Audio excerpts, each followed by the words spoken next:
We're going to change some oil in a 2008 Silverado 5.3 here.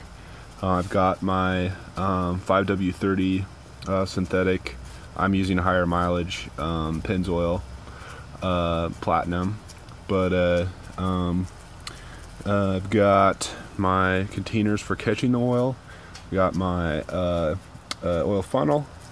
Got my what size is it again? 9/16, I think. 5/8, sorry. 5/8 is what the oil plug is. And here, if you're using mobile one, it's an M1-113A. I generally get my oil and my oil filters at Walmart, believe it or not.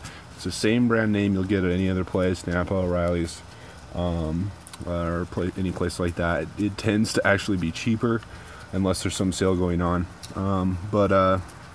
I think that's the main stuff you'll need. Other things, you might want some paper towels because it can easily get messy. But anyway, yeah, I'll show you where the plug's at and where the oil filter's at and things like that as we go. I'm on the passenger side of the vehicle here. Right up there you can see that shiny new bolt. I replaced it last time I changed the oil. It's honestly something that I think sometimes is understated how important it can be to replace that, and especially the seal that's on the backside. But it's up to you if you want to get that replaced. But one thing I would definitely check the seal itself just to make sure it's not bad, because sometimes they do go bad. Not something you have to do every oil change, but it's something to definitely look at. Anyway, that's the location for that. So I'm gonna turn this if I can here. There we go. So I'm going to turn it counterclockwise that way, and obviously I need to get my pan underneath it there, but that is where it is located. This thing has a 6.5-inch lift, and my lift kind of gets in the way, so it makes it a big mess because the oil comes out of there and it hits that and it just kind of squirts everywhere. That's why I have two pans. I got most of it in this time. But anyway, so I just drained the oil, let it drain until nothing else came out, and I put my cap back in. You want it tight, but not too tight, because it can strip, and if you strip, it's a pain.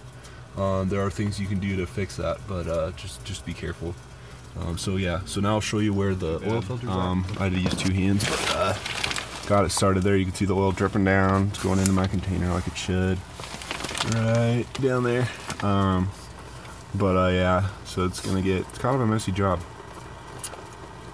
So I've got my new filter here, and I've put oil on the ring. It's pretty important that that gets done. It helps it seal well, and it also helps it. Sometimes the ring will catch, and it will kind of bubble. It'll pull itself off sort of when you tighten it on if you don't have oil on there, and you definitely don't want that to happen.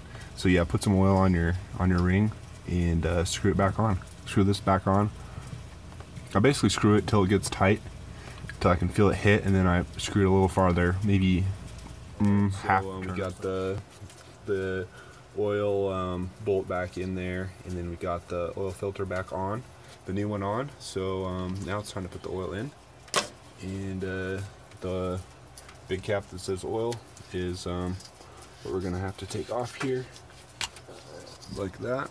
And it should say also 5W30. This will focus. There you go. That's what we're putting in.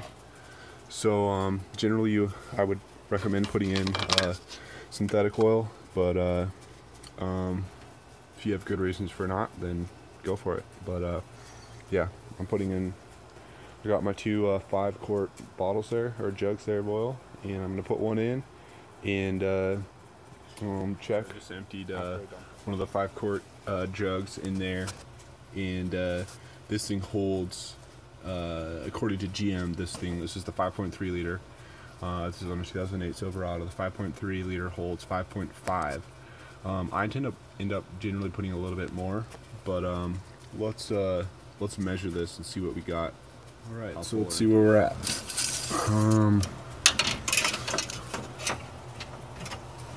We are. It's nice and clean oil. That's hard to see.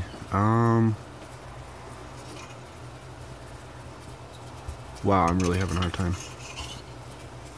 We are full. We are on the full level. So I put in, yeah, I put in about 5.5, a little bit more than that. The thing is that the oil filter is probably still empty, and there's probably still parts of the engine that just haven't got well yet. So what I tend to do after doing that, making sure that, you know, there's enough oil in there that it's not going to be dangerous to start, is start it running for about a minute, turn it off, wait a little bit, and check the oil again.